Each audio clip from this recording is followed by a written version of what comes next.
ചെമ്പനീർ പൂവിൻ്റെ നാളത്തെ എപ്പിസോഡിൻ്റെ വിശേഷങ്ങളിലോട്ട് എല്ലാവർക്കും സ്വാഗതം. അപ്പോൾ നമ്മുടെ സച്ചി രേവതിയെയും കൂട്ടി ദേഷ്യത്തിൽ ഇറങ്ങി പോയിരിക്കുവാണ്. അവിടെ വെച്ചിട്ടാണ് ഇന്നത്തെ എപ്പിസോഡ് അവസാനിക്കുന്നത്. അപ്പോൾ അത് കഴിയുമ്പോഴേക്കും നമ്മുടെ വർഷ അങ്ങനെ ദേഷ്യത്തിൽ നിൽക്കുവാണ്. അപ്പോൾ നമ്മുടെ മഹിമ വന്ന് വർഷയോട് പറയുവാണ്, കണ്ടില്ലേടി ആ സച്ചി എന്താ നിന്റെ അച്ഛനോട് ചെയ്തിട്ട് പോയതെന്ന്. അപ്പോൾ തന്നെ മധുസൂദനൻ പറയും, ഒരു ചെറിയ ചെക്കൻ ഈ ബന്ധുക്കളുടെ നാട്ടുകാരെ മുമ്പിൽ വെച്ച് എന്നെ അപമാനിച്ചില്ലേ മോളെ, എന്ത് ചെയ്യും ഇനി ഞാനെന്നൊക്കെ പറഞ്ഞ് മധുസൂദനം വല്ലാണ്ട് ഇമോഷണൽ ആവുകയാണ് വർഷയുടെ മുമ്പിൽ വെച്ചിട്ട്.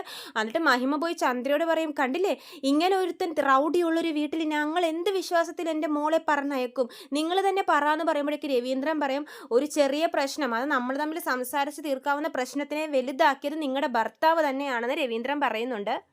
എന്നിട്ട് രവീന്ദ്രൻ പറയും, ഞങ്ങൾ പോകുവാണ്, ശ്രീകാന്തെ വർഷയെ കൂട്ടിയിട്ട് വീട്ടിലോട്ട് വരാൻ പറയുമ്പോഴേക്കും മധുസൂദനൻ വർഷയോട് പറയും, മോളെ എൻ്റെ അച്ഛനെ തല്ലി ഒരാളുള്ള വീട്ടിൽ നിനക്ക് പോകണോ വേണ്ടേന്ന് നീ തന്നെ തീരുമാനിക്കാൻ പറയുമ്പോഴേക്കും ചന്ദ്ര വന്ന് പറയും, വർഷേ നീ അതൊന്നും കാര്യമൊക്കെ സച്ചി അവരോടൊക്കെ ഞാൻ സംസാരിച്ചോളാം, മോള് വാന്നൊക്കെ ചന്ദ്ര പറയുമ്പോഴേക്കും വർഷ ദേഷ്യത്തിൽ പറയും, ഞാൻ വരുന്നില്ല, നിങ്ങൾ വേണമെങ്കിൽ പൊയ്ക്കോന്ന് പറഞ്ഞ് മുറിയിലോട്ട് ഓടിപ്പോകുവാണ് വർഷ. ചന്ദ്ര അത് കേട്ടിങ്ങനെ നെട്ടി നിൽക്കുവാണ്. കാരണം ചന്ദ്രയുടെ പ്രതീക്ഷയൊക്കെ ഈ പൈസയുള്ള മരുമക്കളിലല്ലേ. ചന്ദ്ര അപ്പം ഇങ്ങനെ നെട്ടി നിൽക്കുവാണ്. രവീന്ദ്രൻ അപ്പോൾ ശ്രീകാന്തിനോട് പറയുന്നുണ്ട്, ശ്രീകാന്തെ നീ വർഷയെ സാവകാശം കാര്യങ്ങളൊക്കെ പറഞ്ഞ് മനസ്സിലാക്കി വീട്ടിലോട്ട് വിളിച്ചുകൊണ്ട് വാ, ഞങ്ങൾ പോകുക എന്ന് പറയുവാണ്. ചന്ദ്രയും സുധിയും എല്ലാം ശ്രീകാന്തിനോട് അത് തന്നെ പറഞ്ഞിട്ട് എല്ലാവരും അവിടെ നിന്ന് യാത്ര പറഞ്ഞ് ഇറങ്ങുവാണ്. ധർമ്മസങ്കടത്തിലായിരിക്കുന്നത് നമ്മുടെ ശ്രീകാന്താണ്. അങ്ങനെ വിഷമിച്ച് നിൽക്കുവാണ്. ഞാൻ എങ്ങനെ കാര്യങ്ങൾ വർഷനെ പറഞ്ഞ് മനസ്സിലാക്കും, അവളുടെ അച്ഛനെ അല്ലേ സച്ചിയേട്ടൻ തല്ലിയതെന്നൊക്കെ ഓർത്ത് വിഷമിച്ചിരിക്കുകയാണ് ശ്രീകാന്ത്. അപ്പോൾ ശ്രുതി ഈ കാര്യത്തിൽ ഏറ്റവും കൂടുതൽ സന്തോഷിക്കുന്നത് ശ്രുതിയാണ്. ശ്രുതി മനസ്സിലിങ്ങനെ പറയുന്നുണ്ട്, ഹോ വിചാരിച്ചതിനേലും വലിയ കാര്യം തന്നെ നടന്നു. ഇനി എൻ്റെ അമ്മായിയമ്മ എൻ്റെ അച്ഛനെ പറ്റിയുള്ള വിശേഷങ്ങൾ കുറച്ച് നാളത്തേക്ക് ചോദിക്കൂല, അതുകൊണ്ട് രക്ഷപ്പെട്ടു എന്നുള്ള സമാധാനത്തിൽ ശ്രുതി പോകുവാണ്. പിന്നെ കാണിക്കുന്നത് ചന്ദ്രയുടെ വീടാണ്. ചന്ദ്ര അങ്ങനെ ദേഷ്യത്തിനകത്തോട്ട് കയറി വരുവാണ് വീടിൻ്റെ ഉള്ളിലോട്ട്. സുധി ആ ടൈമിൽ പറയും, അമ്മേ ഞാൻ ഒന്നും കഴിച്ചിട്ടില്ല, നമുക്ക് ഫുഡ് ഓർഡർ ചെയ്താലോ എന്ന് പറയുമ്പോഴേക്കും ചന്ദ്ര ചീത്ത പറയുന്നുണ്ട്, നിനക്ക് ഭക്ഷണം കഴിക്കുന്നതാണോടാ പ്രധാനം, എൻ്റെ തലയെല്ലാം പൊട്ടിത്തെറിക്കുക എന്ന് പറയുമ്പോഴേക്കും സുധി പറയും, അമ്മ എന്തിനാണ് ഇങ്ങനെ ടെൻഷൻ അടിക്കുന്നത്, രാവിലെ തൊട്ട് നമ്മളൊന്നും കഴിച്ചില്ലല്ലോ, അതുകൊണ്ടാണ് ഞാൻ പറയുന്നത്, ഇങ്ങനെ ടെൻഷൻ അടിക്കല്ലേ, ടെൻഷൻ അടിച്ചതിന് പ്രഷർ വല്ലതും കൂടുമെന്ന് പറയുമ്പോൾ ചന്ദ്ര പറയും, പ്രഷർ കൂടി എൻ്റെ തലയൊക്കെ അങ്ങോട്ട് പൊട്ടിത്തെറിച്ച് പോട്ടെ, ഇതുകൊണ്ടാണ് ഞാൻ പറഞ്ഞത് ആ കുടിക്കണ ആളെ വീട്ടിലോട്ട് വിളിച്ച് പരിപാടിക്ക് കൊണ്ടുപോകണ്ടെന്ന് ഞാൻ എന്തോരം പ്രാവശ്യം പറഞ്ഞു, അപ്പോൾ ആരെങ്കിലും എൻ്റെ വാക്ക് കേട്ടോ എന്ന് പറയുമ്പോഴേക്കും രവീന്ദ്രൻ ഇങ്ങനെ ഭയങ്കര വിഷമത്തിൽ കയറി വരുവാണ്. കാരണം സച്ചി എന്ന് പറഞ്ഞാൽ രവീന്ദ്രന് ഭയങ്കര ഇഷ്ടമാണല്ലോ. അപ്പോൾ ചന്ദ്ര സച്ചിയെ കുറ്റം പറയുന്നത് കാണുമ്പോൾ രവീന്ദ്രൻ അത്രയ്ക്ക് വിഷമാവുന്നുണ്ട്. ചന്ദ്ര രവീന്ദ്രനോട് ദേഷ്യത്തിൽ തന്നെ ചോദിക്കും, ഇപ്പോൾ നിങ്ങൾക്ക് സമാധാനമായില്ലേ, ഞാൻ എത്ര പ്രാവശ്യം പറഞ്ഞു അവനെ പരിപാടിക്ക് കൊണ്ടുപോകണ്ടാന്ന്, അപ്പോൾ വലിയ അച്ഛൻ സ്നേഹം, മോനില്ലെങ്കിൽ അച്ഛൻ വരില്ല എന്ന്, ഇപ്പോൾ സമാധാനമായില്ലേ, എല്ലാവരുടെ മുമ്പിലും ഞങ്ങളുടെ തല താഴ്ത്തി കെട്ടിയില്ലേ അവൻ, ഇനി നമ്മൾ എന്ത് ചെയ്യും, എങ്ങനെ പുറത്തിറങ്ങി നടക്കും എന്നൊക്കെ പറയുമ്പോഴേക്കും രവീന്ദ്രൻ ഒന്നും മിണ്ടാതിരിക്കുവാണ്. ശ്രുതി കിട്ടിയ അവസരം മുതലാക്കുവാണ്. സച്ചിയെ കുറ്റപ്പെടുത്തിയിട്ട് തൻ്റെ വിഷയം മറന്നു പോകാൻ വേണ്ടിയിട്ട് ശ്രുതി പറയുന്നുണ്ട് രവീന്ദ്രനോട്, അങ്കിൾ എന്താണ് വർഷയുടെ അച്ഛൻ വലിയ പ്രായത്തിന് മൂത്ത ആളല്ലേ, പ്രായം പോലും ബഹുമാനിക്കാതെയാണ്, വർഷയുടെ അച്ഛനാണെന്നുള്ളൊരു പരിഗണന പോലും തരാതെ സച്ചി അടിച്ചില്ലേ, അതൊക്കെ ഭയങ്കര തെറ്റാണെന്ന് പറയുമ്പോഴേക്കും ശ്രുതിയും പറയുന്നുണ്ട് കേട്ടോ, അച്ഛൻ എന്തായാലും സച്ചി കാണിച്ച തെറ്റ് തന്നെയാണ്, എല്ലാവരും അടിച്ചടിച്ച് ലാസ്റ്റ് നമ്മുടെ വീട്ടുകാരെ തന്നെ സച്ചി അടിക്കാൻ തുടങ്ങി, അച്ഛനാണ് അവൻ എല്ലാത്തിനും വളം വെച്ച് കൊടുക്കുന്നതെന്ന് ശ്രുതിയും പറയുന്നുണ്ട്. അപ്പോൾ രവീന്ദ്രൻ ഇതൊക്കെ കേട്ട് ഒന്നും മിണ്ടുന്നില്ല. ചന്ദ്രയാണെങ്കിൽ ഇങ്ങനെ മിണ്ടിക്കൊണ്ടേയിരിക്കുവാണ്, ഞാൻ ഏത് ജന്മത്തിൽ ചെയ്ത പാപത്തിൻ്റെ ഫലമായിട്ടാണാവോ അവൻ എൻ്റെ വയറ്റിൽ വന്ന് ജനിച്ചത്, എനിക്ക് ദേഷ്യം വരുന്നു എന്നൊക്കെ പറഞ്ഞിട്ട് ചന്ദ്ര അങ്ങോട്ട് പൊട്ടിത്തെറിക്കുവാണ്. ചന്ദ്ര പറയുന്നുണ്ട്, ഞാൻ ഇനി എങ്ങനെ അവർ വർഷയുടെ വീട്ടുകാരുടെ മുമ്പിൽ നോക്കും, തല ഉയർത്തി നിൽക്കും. ചന്ദ്ര പറയുവാണ്, ആ മഹിമ അവർ ഒരുപാട് പ്രാവശ്യം പറഞ്ഞതാ കുടിക്കണാളെ കൊണ്ടല്ലേ എന്തെങ്കിലും പ്രശ്നം ഉണ്ടാക്കുമെന്ന്, അപ്പോൾ നിങ്ങൾക്കായിരുന്നു നിർബന്ധം അവനെ കൊണ്ടുപോകുന്നു, കണ്ടില്ലേ അവർ പ്രതീക്ഷിച്ച പോലെ തന്നെ പ്രശ്നം നടന്നില്ലേ, അവരതാണ് അവനെ കൊണ്ടുപോകണ്ടെന്നുള്ള കാര്യം തന്നെ പറഞ്ഞത്, അപ്പോൾ ഞാൻ അവർക്ക് വാക്ക് കൊടുത്തു, സച്ചി അവിടെ വന്നൊരു പ്രശ്നം ഉണ്ടാക്കില്ല എന്ന്, ഇനി അവർ എൻ്റെ വാക്കിന് എന്തെങ്കിലും വില കൽപ്പിക്കുമോ, എൻ്റെ വില പോയില്ലേ അവരുടെ മുമ്പിലെന്നൊക്കെ പറഞ്ഞ് ചന്ദ്ര ഇങ്ങനെ പൊട്ടിത്തെറിക്കുവാണ്.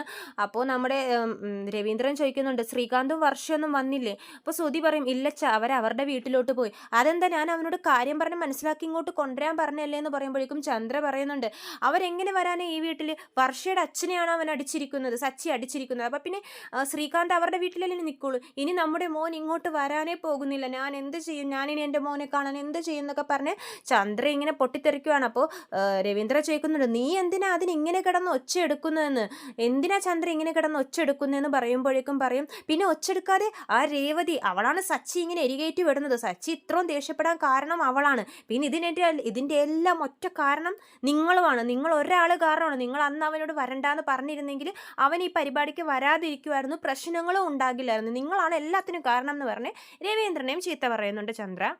ആ പൂ കിട്ടുന്നവളെ ഈ വീട്ടിലോട്ട് വിളിച്ചുകൊണ്ട് മരുമോളായിട്ട് വിളിച്ചുകൊണ്ട് വന്നത് നിങ്ങളാണ്. അവളിപ്പോൾ പൂ തെരുവിൽ നിന്ന് വിൽക്കുന്നത് പോലെ നമ്മുടെ കുടുംബത്തിൻ്റെ മാനം അവൾ തെരുവിലോട്ട് വലിച്ചെറിഞ്ഞിരിക്കുക എന്ന് പറയുമ്പോഴേക്ക് രവീന്ദ്രൻ പറയും, നീ എന്തിനാണ് ചന്ദ്ര ഇങ്ങനെ ഒച്ചെടുക്കുന്നത്, സച്ചിയെ മാത്രം എല്ലാത്തിനും കുറ്റം പറയല്ലേ, ആ മധുസൂദനൻ അയാൾ എന്തൊക്കെയാണ് നമ്മുടെ രേവതിയെ പറ്റി പറഞ്ഞത്, നമ്മുടെ രേവതി അത്തരക്കാരിയാണോ, നീ തന്നെ പറ. അപ്പോൾ ചന്ദ്ര പറയുന്നുണ്ട്, ചിലപ്പോൾ അവൾ മോഷ്ടിച്ചിട്ടുണ്ടാവും, ആർക്കറിയാന്നൊക്കെ പറയുമ്പോൾ രവീന്ദ്രൻ ദേഷ്യത്തിൽ ഓടി വന്ന് ചന്ദ്രയെ അടിക്കാൻ പോവാണ്. ദേ ചന്ദ്രേ, മര്യാദക്കിരുന്നു, ആവശ്യമില്ലാത്ത വർത്താനം പറയരുത്, നമ്മുടെ രേവതി അങ്ങനത്തെ പെണ്ണാണോ, അവളുടെ സ്വർണ്ണങ്ങളെല്ലാം നിന്റെ മുമ്പിൽ ഊരി വെച്ചില്ലേ അവൾ ഭർത്താവിന് വേണ്ടിയിട്ട്, അവൾക്ക് സ്വർണ്ണത്തിന് ആർത്തി ഉണ്ടായിരുന്നെങ്കിൽ അവൾ അങ്ങനെയൊക്കെ ചെയ്യുമായിരുന്നു, ഇന്നേ വരെ അവൾ നിൻ്റെ അടുത്ത് ആ സ്വർണ്ണം ചോദിച്ചിട്ടില്ലല്ലോ, എന്നിട്ടാണോ അവളെ പറ്റി അങ്ങനെ പറയുന്നതെന്ന് പറയുമ്പോൾ ചന്ദ്ര പറയും, അത് പിന്നെ മധുസൂദനം കണ്ടതല്ലേ അവൾ മോഷ്ടിക്കുന്നത്. അപ്പോൾ രവീന്ദ്രൻ പറയും, കാണുന്നതൊന്നും സത്യമല്ല ചന്ദ്രേ, നമ്മൾ നല്ലോണം ആലോചിച്ചിട്ട് വേണം ഓരോ വാക്കും പറയാൻ വേണ്ടിയിട്ട്, അയാൾക്ക് നമ്മൾ ഈ പരിപാടിക്ക് പോയത് തന്നെ ഇഷ്ടമല്ല, നമ്മളെ കുറ്റപ്പെടുത്താനും താഴ്ത്തി കെട്ടാനുമാണ് അയാൾ ശ്രമിച്ചുകൊണ്ടിരുന്നത്. അയാൾ സർവീസിലിരുന്നപ്പോൾ എന്തൊക്കെ തെറ്റുകുറ്റങ്ങൾ ചെയ്തിട്ടുണ്ടെങ്കിൽ എനിക്ക് മാത്രമേ അറിയത്തുള്ളൂ, കള്ളപ്രവൃത്തിയിലൂടെയാണ് അയാൾ പൈസ മൊത്തം ഉണ്ടാക്കിയതെന്നൊക്കെ രവീന്ദ്രൻ പറയുന്നുണ്ട്. അപ്പോൾ സുധി പറയുന്നുണ്ട്, അച്ഛാ എന്തെങ്കിലും ആവട്ടെ, പക്ഷെ അത് വർഷയുടെ അച്ഛനല്ലേ, പ്രായത്തിന് മൂത്ത ആളല്ലേ, അങ്ങനെ അടിക്കുന്നത് ശരിയാണോ അച്ഛാന്ന് സുധി പറയുന്നുണ്ട്. അപ്പോൾ രവീന്ദ്രൻ പറയും, അയാൾ പ്രായമായ മനുഷ്യനല്ലേ, ഇത്തിരി പക്വതയോടൊക്കെ പെരുമാറിക്കൂടെ, ഇങ്ങനെയാണോ ഒരു പരിപാടിയിൽ പോയിട്ട് ഒച്ചപ്പാടും ബഹളം, എന്താ അയാൾ കാണിച്ചു കൂട്ടിയതെന്ന് നിങ്ങളും കണ്ടതല്ലേ. അപ്പോൾ ശ്രുതി പറയുന്നുണ്ട്, എന്തൊക്കെയായാലും വർഷയുടെ അച്ഛനല്ലേ അച്ഛാ, അങ്ങനെ കൺമുമ്പിലിട്ട് അടിച്ച ഏതെങ്കിലും മകൾക്ക് ഇഷ്ടപ്പെടുമെന്ന് പറയുമ്പോഴേക്കും ചന്ദ്ര പറയും, ഇനി ഞങ്ങളുടെ ശ്രീകാന്ത് ഇങ്ങോട്ടേക്ക് വരില്ല, അവൻ അവിടെ വർഷയുടെ വീട്ടിൽ തന്നെ നിൽക്കും, എന്ത് ചെയ്യും ഞങ്ങൾ ഇങ്ങനെയെന്നൊക്കെ പറഞ്ഞ് ചന്ദ്ര ഇങ്ങനെ വിഷമിക്കുവാണ്. അപ്പോൾ രവീന്ദ്രൻ പറയും, നീ ഒന്ന് വെറുതെ ഇരിക്കുക ചന്ദ്രേ, ശ്രീകാന്തിനോട് ഞാൻ സംസാരിക്കാം, അവനോട് ഞാൻ സംസാരിച്ച് അവനോട് ഇങ്ങോട്ട് വരാൻ പറയാം വർഷയും കൂട്ടി, നീ വെറുതെ ടെൻഷൻ ആവണ്ടാന്ന് രവീന്ദ്രൻ പറയുവാണ്. എന്നിട്ട് രവീന്ദ്ര ശ്രീകാന്തിനെ വിളിക്കുവേ, ശ്രീകാന്ത് ഫോൺ എടുക്കത്തില്ല, രവീന്ദ്ര പിന്നെയും വിളിക്കും. അപ്പോൾ ശ്രീകാന്ത് എടുക്കും. എന്നിട്ട് എന്താ അച്ഛാന്നൊക്കെ ചോദിക്കുമ്പോഴേക്കും, എന്താടാ നീ വീട്ടിൽ വരാത്തേ. അപ്പോൾ ശ്രീകാന്ത് പറയും, ഞാൻ എന്ത് ചെയ്യും വെച്ചാൽ എല്ലാ പ്രശ്നങ്ങളും എൻ്റെ ജീവിതത്തിൽ വരുക, വർഷയാണെങ്കിൽ ഭയങ്കര ദേഷ്യത്തില്ല, ഞാൻ എന്ത് ചെയ്യും. അപ്പോൾ പറയും, അപ്പോൾ രവീന്ദ്രൻ പറയുന്നുണ്ട്, അത് പിന്നെ സ്വന്തം അച്ഛനെ തല്ലി ഏതെങ്കിലും മോൾക്ക് ഇഷ്ടപ്പെടുമോ, നിന്റെ അമ്മായപ്പൻ ഓരോ വാക്കുകളും സച്ചിയെ ഓരോരുത്തർ എന്തൊക്കെയാണ് മോശക്കാരനാക്കി സംസാരിച്ചെന്നറിയോ, സച്ചിയാണെങ്കിൽ ഒന്നും നോക്കാതെ അയാൾ അടിക്കുകയും ചെയ്തു, സംസാരത്തിലൂടെ തീർക്കാവുന്ന പ്രശ്നമായിരുന്നു, പക്ഷെ അതിങ്ങനെയൊക്കെ ആയിപ്പോയി, ഞാൻ സച്ചിയെ ചീത്ത പറഞ്ഞിട്ടുണ്ട്, നീ വർഷയോട് കാര്യങ്ങളൊക്കെ പറഞ്ഞ് സമാധാനിപ്പിച്ചൊന്ന് കൊണ്ടുപോകാന്ന് പറയുമ്പോഴേക്കും ശ്രീകാന്ത് പറയുന്നുണ്ട്, ഞാൻ എന്ത് പറയാനാണച്ചാ, എനിക്കിപ്പോൾ ഒരു തീരുമാനം എടുക്കാൻ പറ്റുന്നില്ല. അപ്പോൾ രവീന്ദ്രൻ പറയും, എടാ നീ വീട്ടിലോട്ട് വാ, അവിടെ തന്നെ നിന്ന പ്രശ്നം കൂടത്തേ ഉള്ളൂ, വർഷയും കൂട്ടി ഇങ്ങോട്ട് വാന്ന് പറയുമ്പോൾ ശ്രീകാന്ത് പറയും, എനിക്കിപ്പോൾ ഒരു തീരുമാനം എടുക്കാൻ പറ്റുന്നില്ല, ഞാൻ പിന്നെ വിളിക്കാം അച്ഛനാന്ന് പറഞ്ഞ് ഫോൺ കട്ട് ചെയ്യുവാണ് ശ്രീകാന്ത്. അപ്പോൾ ചന്ദ്ര ചോദിക്കുന്നുണ്ട്, എന്താ ശ്രീകാന്ത് വർഷയും കൂട്ടി വരാമെന്ന് പറഞ്ഞു. അപ്പോൾ രവീന്ദ്രൻ പറയും, വരാതെ എവിടെ പോവാനാ, അവർ വരും, നീ ഇങ്ങനെ ടെൻഷൻ അടിക്കാതെ പോയി എന്തെങ്കിലും കഴിക്കാനൊക്കെ പറയുമ്പോഴേക്കും ചന്ദ്ര ശ്രുതിയോട് പറയും, എനിക്ക് രവീന്ദ്രൻ്റെ വർത്താനം കേട്ടിട്ട് അവർ വരാനൊന്നും പോണില്ല എന്ന് തോന്നുന്നതെന്ന് പറയുമ്പോൾ ശ്രുതി പറയും, ആൻറ്റി ഇങ്ങനെ ടെൻഷൻ ആവാതെ, ഞാൻ ആൻറ്റിക്ക് കഴിക്കാൻ ഫ്രൂട്ട്സ് എന്തെങ്കിലും എടുത്തുകൊണ്ട് വരാമെന്ന് പറയുമ്പോൾ ചന്ദ്ര പറയും, എനിക്കിപ്പോൾ ഒന്നും വേണ്ട, ഞാൻ കുറച്ചേരം ഇരിക്കട്ടെ എന്ന് പറയുമ്പോൾ ശ്രുതി പറയും, അമ്മ കുറച്ചേരം ഇരിക്കട്ടെ, നീ ഇങ്ങോട്ട് വാ, കുറച്ചേരം കഴിയുമ്പോൾ അമ്മ ഒന്ന് റിലാക്സ് ആകും, അപ്പോൾ നമുക്ക് എന്തെങ്കിലും കഴിക്കാം എന്നൊക്കെ പറഞ്ഞ് ശ്രുതിയെ കൂട്ടിക്കൊണ്ട് പോകും ശ്രുതി. പിന്നെ കാണിക്കുന്നത് സച്ചിയും രേവതിയാണ്. അവർ കാറിലിങ്ങനെ വന്നുകൊണ്ടിരിക്കുകയാണ് വീട്ടിലോട്ട്. സച്ചിയാണെങ്കിൽ രേവതിയെ നോക്കിക്കൊണ്ടിരിക്കുമ്പോൾ രേവതി ഇങ്ങനെ കരഞ്ഞുകൊണ്ടിരിക്കുകയാണ്. സച്ചി അപ്പോൾ എന്ത് ചെയ്യുമെന്ന് വെച്ചാൽ ഹോട്ടലിൻ്റെ മുമ്പിൽ വണ്ടി നിർത്തി. അപ്പോൾ രേവതി ചോദിക്കും, ഇതെന്താ ഇവിടെ നിർത്തിയിരിക്കുന്നത്, എനിക്ക് ഭക്ഷണം കഴിക്കണം, രാവിലെ മുതൽ ആ ഹോളിൽ കുത്തിരിക്കുമായിരുന്നില്ല, എനിക്ക് വിശക്കുന്നു, വാ നമുക്ക് എന്തെങ്കിലും കഴിച്ചിട്ട് പോകാമെന്ന് അറിയുമ്പോൾ രേവതി ചീത്ത പറയുവേ, ഇത്രയും പ്രശ്നങ്ങൾ നടന്നിട്ടുണ്ട്, എന്നിട്ടും സച്ചിയേട്ടന് ഭക്ഷണം കഴിക്കണമെന്നുള്ള വിചാരമാണ്.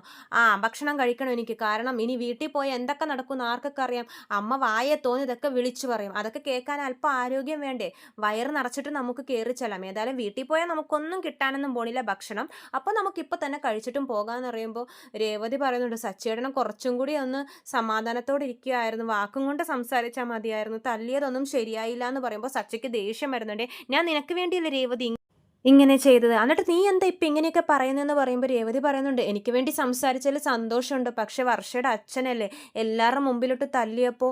അപ്പോൾ സച്ചി പറയും, അത് അയാൾ ഇരന്ന് മേടിച്ചതല്ലേ, ഞാൻ എത്ര നേരം സമാധാനത്തോടെ ഇരുന്നു, നീ കണ്ടതല്ലേ ഞാൻ അത്ര സമാധാനത്തോടെ ഇരുന്നിട്ടുണ്ടോ. അപ്പോൾ രേവതി പറയും, എന്തൊക്കെ ആയാലും വേണ്ട സച്ചിയേട്ടാ, നമുക്ക് വാ വീട്ടിലോട്ട് പോകാമെന്ന് പറയുമ്പോൾ സച്ചി പറയും, ഞാൻ എന്തായാലും ഇവിടെ നിന്ന് ഭക്ഷണം കഴിച്ചിട്ടേ വരത്തുള്ളൂ, നീയും വാ എന്ന് പറയുമ്പോൾ രേവതി പറയും, ഞാൻ വരുന്നില്ല, ഞാൻ വണ്ടി തന്നെ ഇരുന്നോളാം എന്ന് പറയുമ്പോൾ സച്ചി പറയും, നീ വന്നില്ലെങ്കിൽ ഞാൻ നേരെ ഇപ്പോൾ ബാറിലോട്ട് പോയിട്ട് ഞാൻ കുടിക്കാൻ തുടങ്ങും. പിന്നെ അറിയാലോ, വീട്ടിൽ പോയി കഴിഞ്ഞാൽ അതിൻ്റെ അപ്പുറത്തെ പ്രശ്നമായിരിക്കും. അപ്പോൾ രേവതി പറയും, എന്താ സച്ചിയേട്ടാ ഇങ്ങനെയൊക്കെ പറയുന്നത്, എന്നാൽ പിന്നെ വാ, നിനക്കും വിശക്കുന്നുണ്ടെന്ന് എനിക്കറിയാം, നമുക്ക് ഫുഡൊക്കെ കഴിച്ചിട്ട് നേരെ വീട്ടിലോട്ട് പോകാം, അല്ലെങ്കിൽ അറിയാലോ രേവതി ഞാൻ ബാറിൽ പോകും. അപ്പോൾ രേവതി പറയും, എന്നാൽ വാ കഴിക്കാമെന്ന് പറഞ്ഞ് രണ്ടുപേരും കൂടി ഹോട്ടലിലോട്ട് കയറുവാണ്.